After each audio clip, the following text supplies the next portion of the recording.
Hello and welcome to this Backwards Battle Comics View. Today we're looking at Martian Manhunter Volume 1 from 2015 and it's subtitled The Epiphany. Now this is my first major foray into the world of Jon Jones. I've seen a little bit in Justice League and stuff, but I haven't read that much about it. So, starting things off, written by Rob Williams. Rob Williams we know from Ordinary and also from, which I think was from Titan, and Unfollow, which is the ongoing thing from Vertigo at the moment, which is a great series. We've got a review of one of the issues a few weeks ago. Definitely worth a watch if you're there.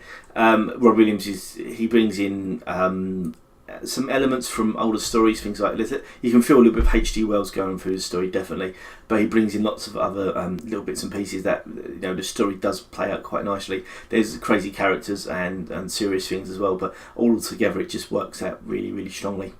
The artwork is by Eddy Barrows and Eber Ferreira. I apologise about the names. Please got those. Hopefully I pronounced those right.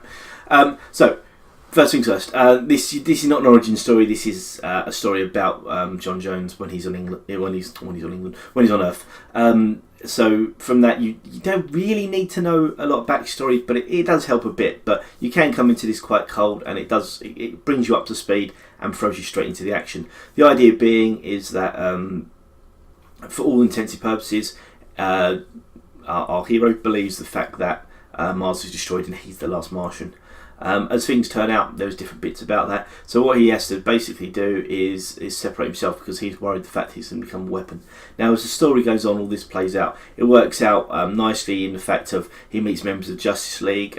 His interactions with Superman are always good because obviously they are both on the face of it, both aliens, the last of their race, species. I don't know which way to put it, but so basically you see them going again. You see them having quite a nice bit of conversations and stuff, and all that works out really well. The show of how good Martian Manhunter's powers are, it's quite a lot of show of his powers to begin with, but as time goes on it does dilute down. But the more and more the story goes on, the more and more tension builds, and the more we start looking at exactly what's going to happen, and in the fact that he does need he has got to worry about the invasion, and he's also got to worry about himself being the focus of that. So this collects 6 issues, so issue 1 to 6, obviously because it's only volume 1, but really, really strong. Lovely art. The Martians are exceptionally well done, especially when you see Jon Jones himself changing into some sort of dragon to save an airline plane.